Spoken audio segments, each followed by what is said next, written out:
My never I say ma PENDREAM TV. PENDREAM TV there. I see them yopo. You are welcome to PENDREAM TV, the only channel that brings you the best in politics and latest updates. If you are new here, please don't forget to subscribe, hit the notification bell, like and also share for other new members to watch, and comment after watching as well. You can also join the discussion by sending us a voice note on 0277 128 777.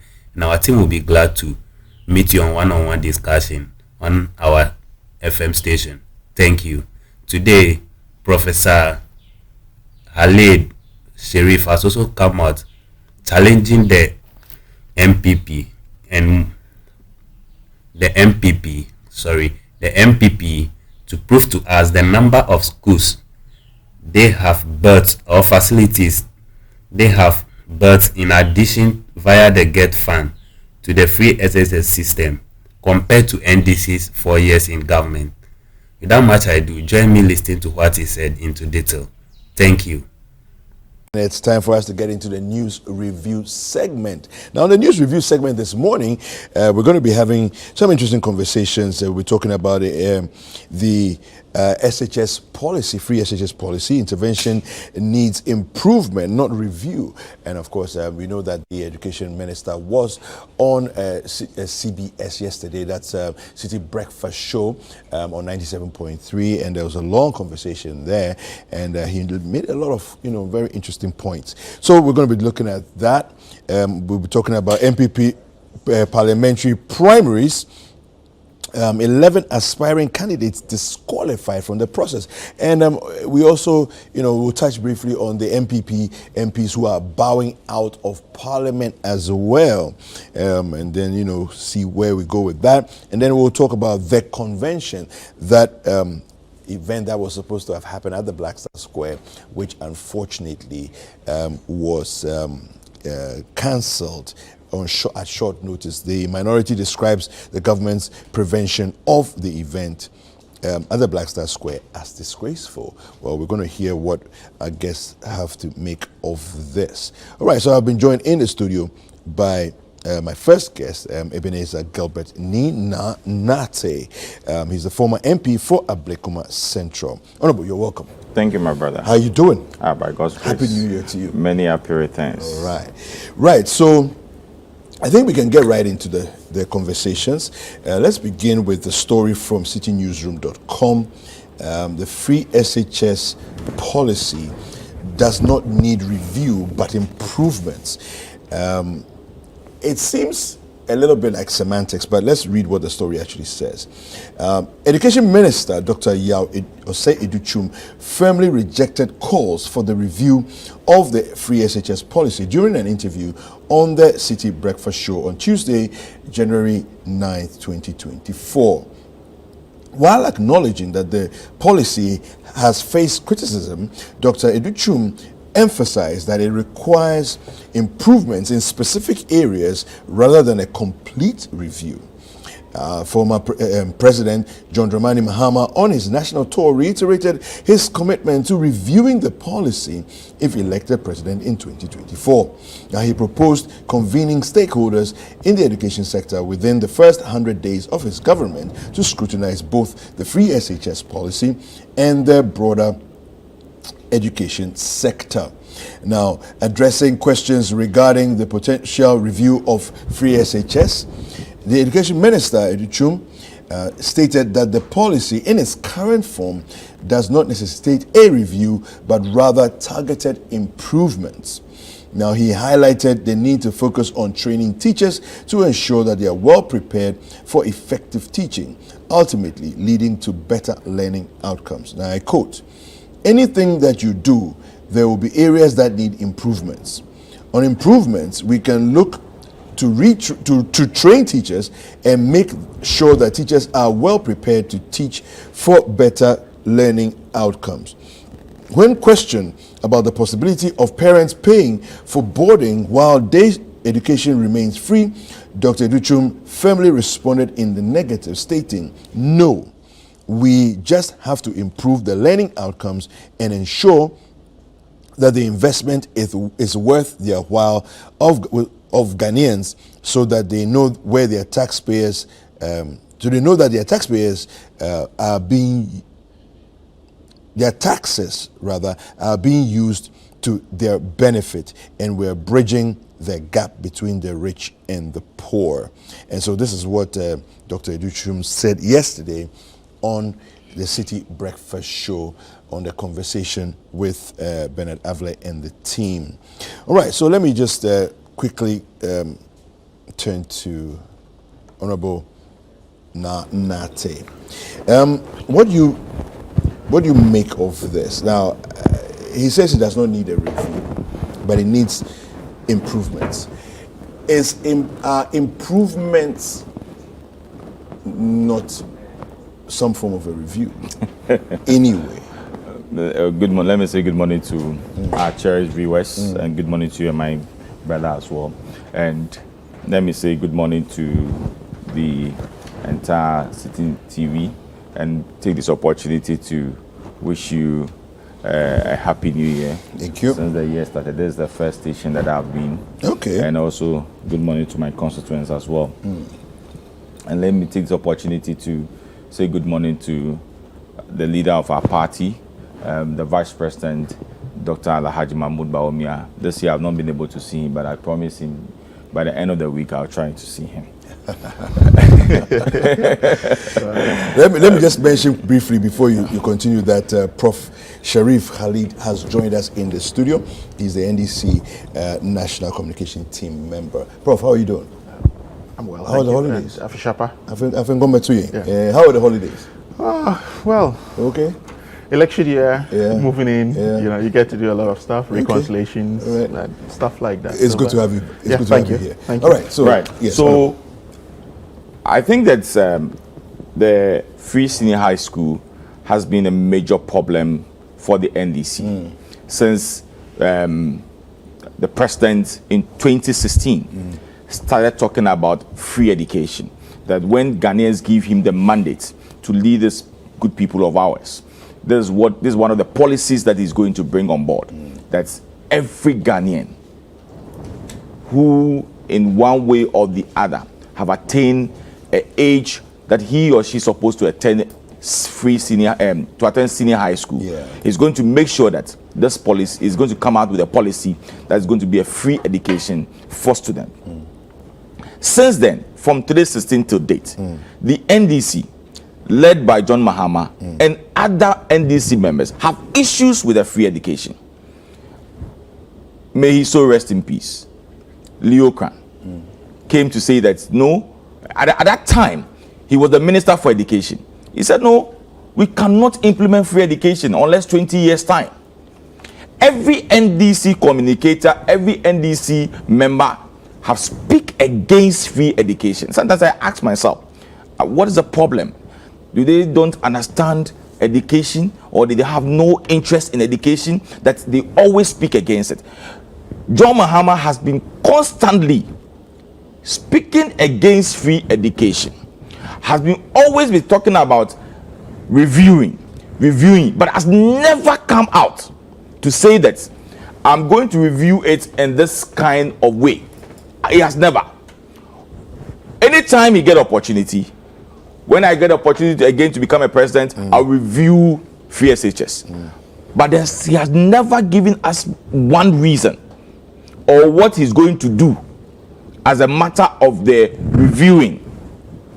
Just as the minister said, yes, in every policy, in everything that we do, you might have challenges. I will not come and sit here and say that all is well with the Free Senior High School. There are challenges. The challenges will be infrastructure. Because, for example, today, you go to Accra Academy. Before free education, they can only accommodate about 1,000 students, example. Now, because of free education, the number of students that completes have been increased. So therefore, it have to engage about 1,000, 5,000, 6. So there's an additional deficit of 600 that you need to provide them. Facilities to facilities, exactly. And these are the things that the government is working seriously to ensure that there will be enough facilities I was then a board member at Accra Girls Senior High School in our first term. Some of us pushed to ensure that other dormitories that government decided to build will complete it in a very short time, so that we'll be able to accommodate a lot of students in the school. Because if you want every child to get access to education, more importantly senior high school, then there's a need for you to provide the amenities for them, and which exactly that government is trying to do. But in the case of the NDC, I have never, to be honest and sincere with you, I stand to be corrected, I have never heard the NDC led by John Mahama or any other person who have said that we are reviewing it to do A, B, C, and D. All what I've heard was that, oh, we want to review it so that those that parents have money can pay. So that those who don't have them, I don't know the criteria that is going to use, assess people who are rich and those who are poor. But, Honorable, there are others in the education space who have also spoken about the need to look at the policy more critically, to say that, look, maybe certain persons that can actually afford to pay would do their bit, and so that those who really don't have their capacity to pay can then enjoy the free education as a largesse from government. And that's why I asked. And it's not just what criteria are you going to what criteria are you going to put in place? Me sitting here, you might think that I can able to afford. Maybe I cannot afford. Yeah. Okay. Maybe you think Prof can afford it. Prof can, may be able to afford. So what criteria? Prof can afford. Fine, maybe Prof can. I cannot. The former MP, I cannot enjoyed extra. I have not enjoyed that. You see, I cannot. But and even if we are saying that some people can afford, won't their parents also pay taxes? Yeah. So what benefits are they also going to get in the school? At least the child of the rich man or the rich woman should also benefit from government. Okay. So if you are saying that, oh, because maybe 1,000 or 2,000 people can afford it, so therefore let's make sure that only those people I don't know how we are going to go about it. So at the end of the term, you identify Kwesi Mensah, your father is a rich man, your father is a minister, your father is this, your brother is a businesswoman, they have money. So all of you, about 30 of you, go and pay. There's 700 of you are not supposed to pay because you are coming for a poor home. What criteria are you going to use? For me, I still believe that, yes, I agree perfectly with the Minister for Education, that the challenge that we have in the various senior high schools need to be tackled. Okay. And the last time I heard somebody saying that now they even spend more money than even if they have been asked to pay school fees. My brother, to be honest, I've heard those arguments before. To be honest and be sincere with you, even when there was no free education, we still do extra classes for our children. There's nowhere in the campaign of the NPP, when we're talking about free education, we said that when you are going to school, government is going to provide you with provisions. There's nowhere. Okay. So definitely when your child is going to school, he or she will be provided with provisions to school. Okay. Whatever belongs or whatever the child needs at the school, that it is a responsibility of parents to provide it. It will be provided. What government is taking care of the tuition which has been there for already. Government is taking care of your uniform, is taking care of your textbooks, is taking care of things that you have to. Government responsibility. Government is taking care of it. But there are people who say that they even buy uniforms for their children, for their wards. Let me give you an example. Even the security agencies, they buy uniform. Because if government give you 2 or 3 uniforms, and you wear all the 2 this morning from here, I'm going to my son's school to buy uniform for him. Okay. Is that not a challenge of the system? The he's not in a senior high school. Okay. Because every term when school will open, you see the dressing of your son or your daughter. I don't think you'll be happy with it. You definitely have to make sure that your child or your child looks good. I don't think government can provide 20 or 10 or 5 uniforms for each child. So definitely when government provide you 2 or 3, you as a parent, you also need to support add your your child at the school. And it's at the school. So you go to the school and buy it in addition to what your son or your daughter have in the school. I don't see anything wrong with it. Because it's your responsibility as a parent to take care of your child. So for me, I don't think those arguments of we don't have this, we don't have that holds water. I am just want the NDC to tell us that look, these are the challenges that we are facing in the free senior high school. And when we get unlikely events, if unlikely event we win power, this is what we are going to do. Okay.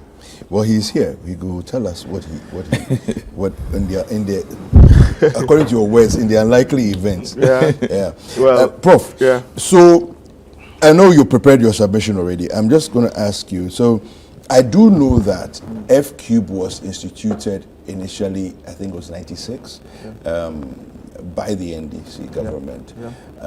So there's a certain sense of you already believe in the idea of free education. Obviously. Yeah. Not a doubt.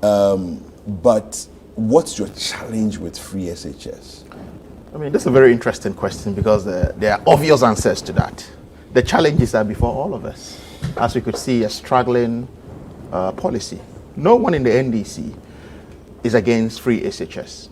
Really? But no. But NPP seems to believe that you are fully No, against we are not it. against free SHS. What we said was we wanted a progressive implementation of free SHS. And there's a vast difference between a progressive implementation of free SHS and being against free SHS. Okay. Right. How would that look like? Very much so. I mean, we talked about means testing, which is very important. I was surprised that Honorable was concerned as to how this would be done. When we talk about means testings, a lot of variable goes into means testings. Other than that, we would have had everyone, benefiting. They've implemented poverty reduction strategies and the likes of that. How are they awarding these stipends to people who need them? It's via means testing. So when it comes to education, we implement a structure and a model, right, that we would deem as means testing for education or for free SHS, where between you and I, right, our earning capacity, our parity income and all of that isn't the same. We could use that to determine whose ward, right, is meant to be in a free SHS system. Okay. Right. How is this rocket science? Wouldn't that just pose a rather complex How complex? process? Because already we have school selection processes and all of these things, right? How complex are they? Are they not happening? University, so we apply, right? We are determined as to whether we passed or not and which course one is qualified to enroll on. Right. So we already have systems in place that mimic means testing and that mimic ability and that mimic access. And this is what we're going to roll over to do this. In any case, infrastructure-wise, when it comes to education, compare Mohammed's 4 years to that of this current government. Right. We implemented e-blocks. What has happened to them? Some have been left dilapidated at 70-80% completion. But I've heard the argument that some of your e-blocks were built in the bush, and far away from communities. So if you can it didn't make any sense. If you can drive your son from Accra to Cape Coast in Fansipim, why could you not drive your son to where an e-block is located? No, so the argument is that there are places where, let's say for example, people have to move about 10 to 12 kilometers from where they live, where the settlements are, to where the school block is. Now they don't use vehicles in some of these communities. They don't, so the children have to literally trek, and then there's no boarding facilities around the area as well, so they can say, let's use this block as a boarding school. You see, a point is, we haven't made a real assessment of our boarding education. Boarding education is a luxury in our part of the world, right? You look at most developing countries, even boarding education is not a big priority, but it's a colonial legacy we've had and has been hinged on it for far too long. So, can we give a classic example? What is the longest distance, right, from a settlement to an e-block? Okay. Right. That's what we should be. We should be speaking to facts, and we can assess and ascertain whether it is a walkable distance. It is not a walkable distance. Right. So these are the things we ought to be engaged with. In any case, what are they doing with them? Right. So if we have provided the facility, and you feel that the distance or the kilometers is not walkable, why don't you add a dormitory facility and make it a boarding home, because we're innovating through education. Right. So these are the things I think we should be doing. I don't know if you've had access to, or you've had an experience of taking a ward or a family member to a free SHS system, have you? No, I haven't. Well, I did quite recently. Okay. Right. I took one in. After a week, to my surprise and shock, she asked that we come for her because they are on holidays. Just a week after reporting in secondary school, you coming back home on vacation. Who does? What has been learnt? No, but what was the process? Is it not that you went late? No. Okay. No, you could prove me wrong on that. So what do you think was going on there? No, because they have different tracks of systems in place. Oh, okay. He knows. So are we, because back in the day, you would know. About a week? Yeah, about a week. They have to come back home for holidays and then, go back. So sometimes they seem to even be spending much time home than engage with academic activity. Okay. Right. So, and why is the education minister now talking about a review? Is this not a review we've been talking about since time immemorial? No, he says it doesn't require a comprehensive review. It's just that's all semantics. No, but that's semantics. What are the minor improvements he's talking about? Access, facilities. Is not having access to facilities. Is that minor? But is that minor? Well, because that's a very major thing. You've seen deplorable states in which students, right, are living. You saw a headmaster being sanctioned because he converted a toilet facility into a dormitory. That was in the news. Yeah. And I'm not sure any of us on this table missed that. So if we're talking about education, you're talking about free SHS. We are more interested in the progressive quality of free SHS, which is why we said, look, let's be gradual in this approach. Let's have a means test, right? I would not be surprised if honorable kids get to the stage of free SHS, he's going to send them to GIS. I wouldn't be surprised. And which is why I've always called for, if you believe in a system, right, you test it, right, and you embrace it. When Rawlings introduced the JSS system, his kids went through it. They were in it. Yep. Right? But ballpark, I'm surprised that the media has not done anything about it. Are you sure we haven't? Well, if you have published a report of ministers, government appointees, and key government functionaries and where their kids are when it comes to education. They are in the dollar schools. Why are they not within free SHS if it's of good quality? Yeah. Whose kids should be tested through that? Often advocated for anybody that superintends over a sector of government must be a beneficiary of that sector with his entire family. And we call that a buy-in. Yeah. Right? So you need to buy in that and prove to the people of Ghana that this policy you've implemented is actually good for them by putting your wards, your family, through it. So let me ask you, as Honorable was saying, according to his words, I'm going to quote him. In the unlikely event that you come into office, what are some of the, let me just say, top 2-3 things that you would so which is what I'm saying, that means testing is one of them, where we'll determine who should be paying fees whatsoever. Even with a free SHS, look, we took my niece to school. After paying for all of these housewares and the likes of that, I really wondered if we were going through a free SHS system. Because there's still money to be spent, right? Which they have some people within a certain income bracket can still afford because it's quite a quantum, right? But we are talking about means testing, right? We have means testing to determine, okay, well, is Sharif's son qualified enough to go through free SHS system? Well, he earns X. He's within probably, let's say we have a band. We can have bands. I'm giving examples of what could happen in the policy room or what we're doing to say, okay, people earning between 10 to 15,000, right? What it means is that you're a high income earner, then you may not be able to have your ward through free SHS system, right? Those below maybe 2,000 Ghana cedis a month, right? These are criteria for, the sort of means testing I'm talking about. And they go through it. In other jurisdictions, right? People who even experience free SHS, their tax bands are different. That's true. Such that when they are working, that's true, right, a quarter of that goes into a contributory pot at the national level, which then is recycled to also look after some people at a certain level. And this is how we can make something very progressive. When we even started free SHS without a budget. Is it the willy-nilly approach we want? No. So the NDC government, in waiting, inshallah, is saying, that we're going to have a progressive free SHS policy, right? Which is going to be hinged on what? Means testing. We've done it before. We've cleared schools under trees. We have done, E-blocks, which they abandoned, right? They've not even added dormitories. If dormitories are the issues or accommodation, add that to it. If furniture is the issue, add that to that. Right, I am challenging Honorable and his government to prove to rest. We can juxtapose. It's a record-setting initiative. Bring the number of schools or facilities you've built in addition via the GET fund to the free SHS system compared to what the NDC did. Okay. And we'll see who would bury his or her head in the sun. Honorable, I'm sure you have a response to some of the comments that Prof has made. The first one, Frog talked about that if we think that where the schools, the E-blocks are built, we should provide dormitories. In your initial plan of John Mahama, he promised to build 200. I remember that. E-blocks.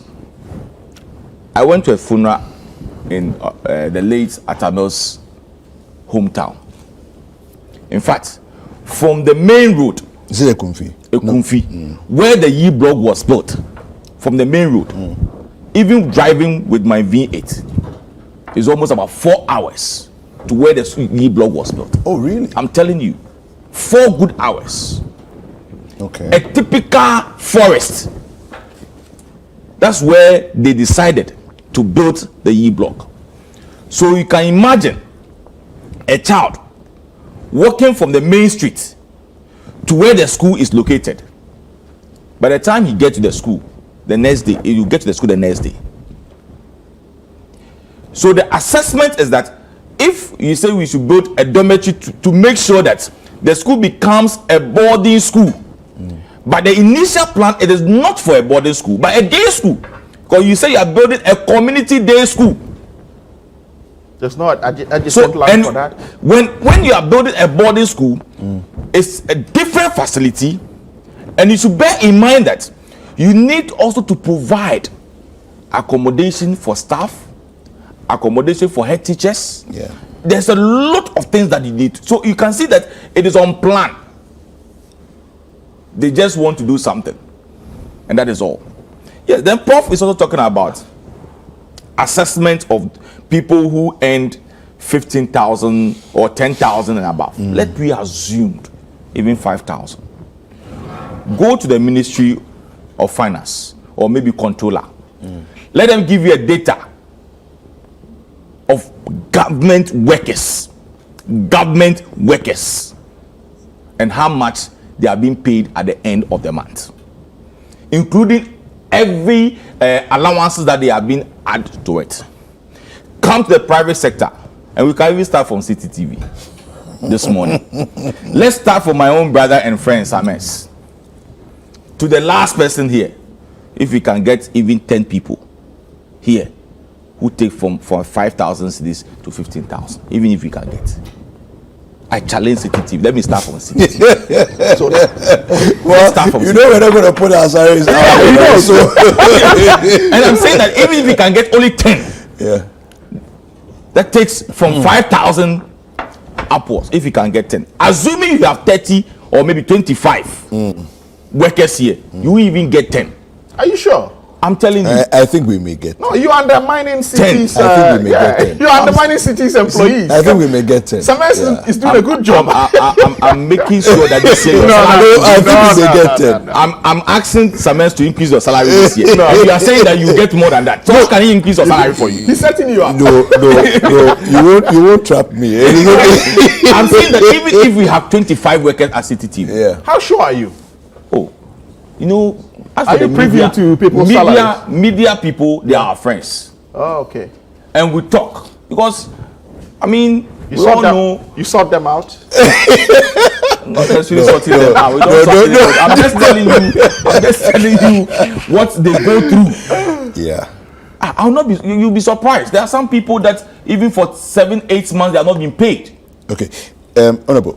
So it will be difficult for you to get a criteria of people who get this huge amounts of money you're talking about for them to take care of it. No, we'll come back and we'll just use a few minutes to wrap up on this particular conversation. It's still the news review segment here on Breakfast Daily. And of course, you can stay in touch with us. Do send us a message. Let us know what you think about this conversation and others that we're going to have on this segment and of the show. 0204 447 033 is the WhatsApp line to send messages to, and we will read it out here on air.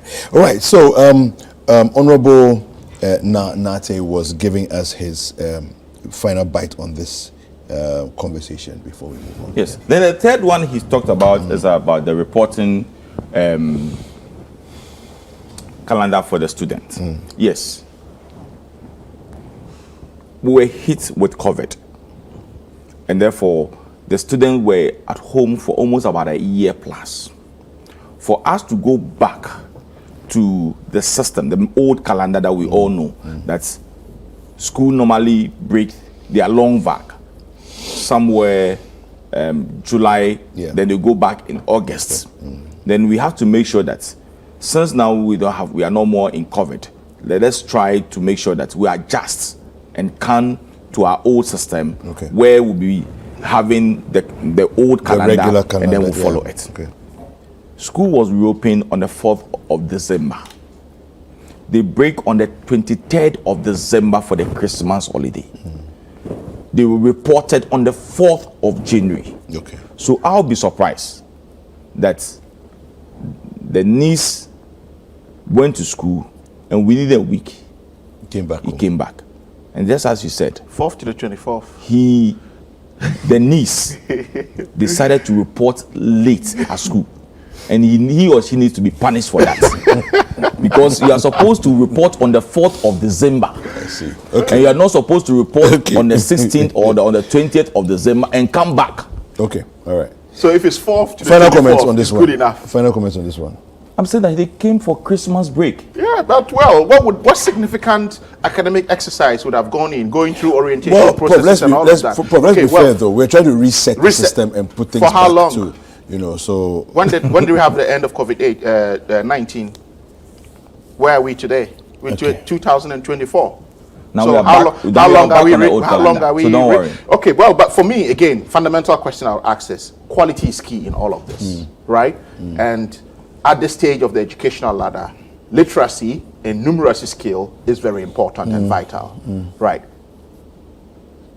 If the minister is talking about a review, I know that he makes it come across as though it's some little reviews, but if you need infrastructure, I don't think that's a little review. You need more, or it's significant. In any case, what's the quality of numeracy and literacy skill under the current free SHS system? Interesting question.